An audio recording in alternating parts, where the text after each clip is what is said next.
Hey there, this is Middle-Aged Nerd Seeks Genre. I'm Cody. Welcome back to the channel. So in this video, I'm going to be talking about a couple of 2020 releases that came out early in the spring, right when the world was descending into pandemic disaster, that maybe you missed when they were released, but you should definitely rush out and get and make up for lost time. So the first of those books is The Return by Rachel Harrison, which is just out in paperback. Now, The Return is Rachel's first book, her debut novel, and it really is quite a fun book, and one of the books that I really enjoyed so far in 2020. So The Return is about a quartet of women who have been friends for a really long time. They're super close, their lives are completely intertwined, they're like best friends forever. And one of them, Julie, suddenly turns up missing, completely unexpectedly, out of the blue. She's just gone. No one knows where she is.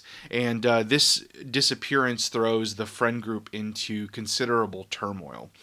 Most of the girls believe that something terrible's happened to Julie and that Julie is dead, but one of them, Elise, is convinced that Julie is still alive and holds out hope that Julie will return.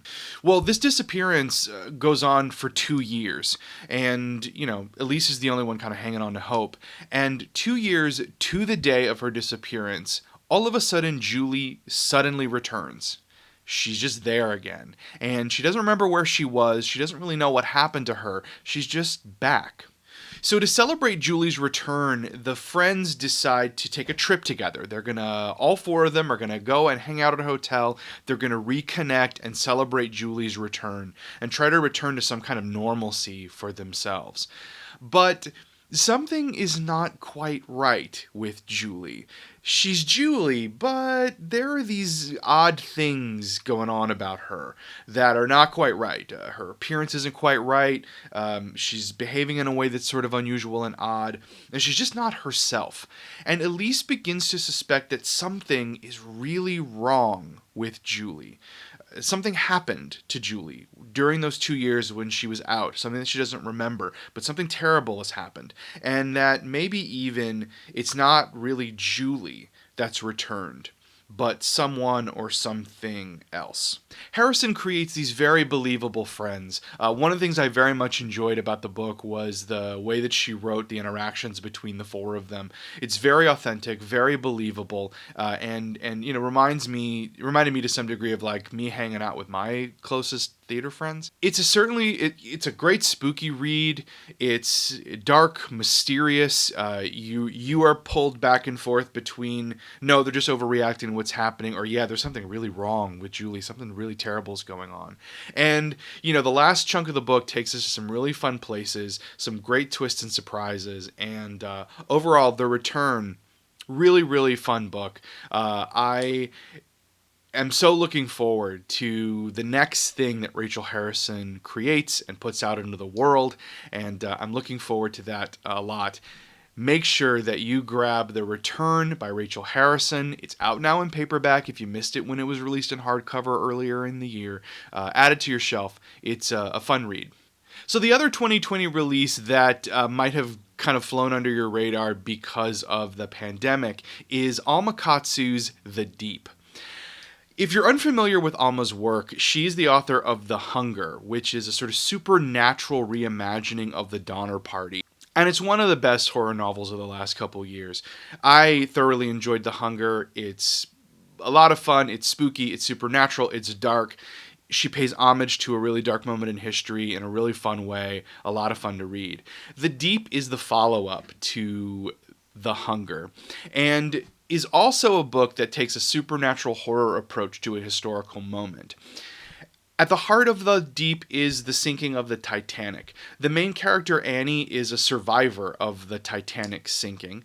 She was on the crew, survived it, and has kind of been locked away in a mental institution of her own accord for a while, sort of like recovering from this event that happened. But she is brought back into the world of being part of a ship's crew to be part of the crew of one of the sailings of the Titanic's sister ship, the Britannic. She agrees to be on that and return to this post, return to this world. And in doing so, she unlocks some secrets and things that she had forgotten or had pushed down about the time on the Titanic.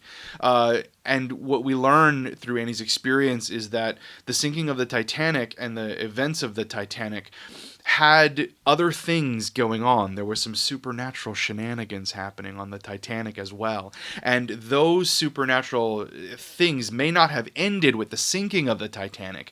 They may be continuing on and following the survivors into the next parts of their lives.